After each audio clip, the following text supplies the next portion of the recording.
Audio. La sourde oreille de Nintendo face à un problème de manette sur sa console Switch. Une manette de console, qui devient inutilisable après 1 ou 2 ans d'utilisation, voilà le problème de nombreux utilisateurs de la Nintendo Switch.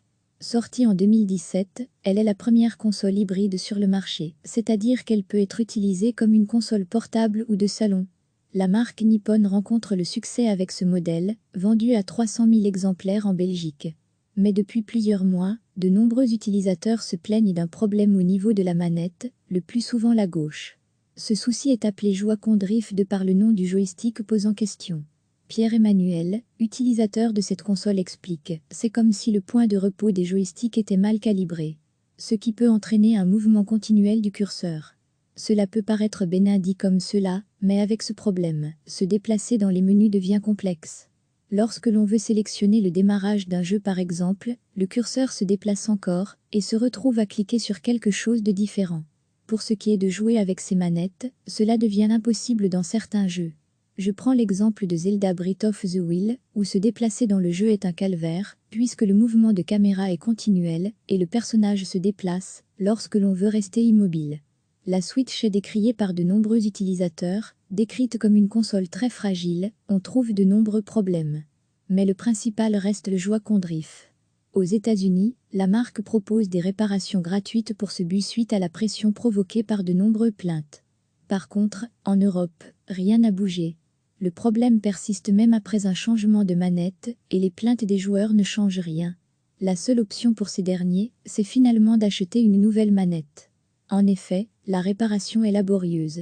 Ou alors il faut être un sacré bon bricoleur, même avec un bon tuto. Et même avec une garantie, pas sûr de pouvoir régler le problème. Comme l'explique Pierre-Emmanuel, qui a abandonné sa garantie, 12 mois, le problème persiste même après un changement de manette. Finalement, beaucoup de joueurs optent pour le rachat d'une manette. Le coût d'une nouvelle manette est d'environ 50 €. Comptez entre 65 et 80 € pour une paire de la marque. Et sachez aussi que des alternatives moins chères sont aussi sur le marché. Certaines personnes tentent quand même de résoudre le souci en prenant le taureau par les cornes. Sur YouTube, de nombreuses vidéos expliquent comment réparer efficacement ce défaut. Pour les personnes qui ne veulent pas tenter d'ouvrir l'appareil et ne bénéficient plus de la garantie, la seule solution, acheter une nouvelle manette. Mais avec le risque que le Joy-Con Drift se réitère au bout de quelques mois d'utilisation demeure toujours, vive le Joy-Con Drift. Pas besoin d'astuces pour avancer sans toucher le Joy-Con. 2 paires de Joy-Con, les deux me le font.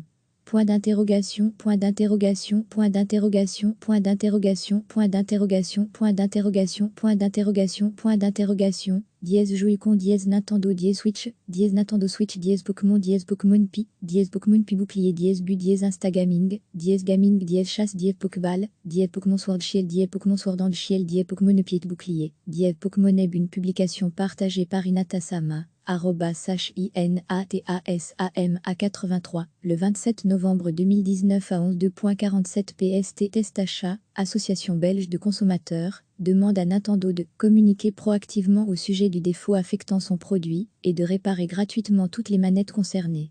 Testachat rappelle par ailleurs aux consommateurs concernés qu'ils jouissent d'une garantie légale de 2 ans, qu'ils sont en droit de faire valoir auprès du vendeur.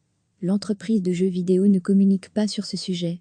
Dans une réponse à Testachat, elle ne parle que de l'allongement des garanties de 12 à 24 mois.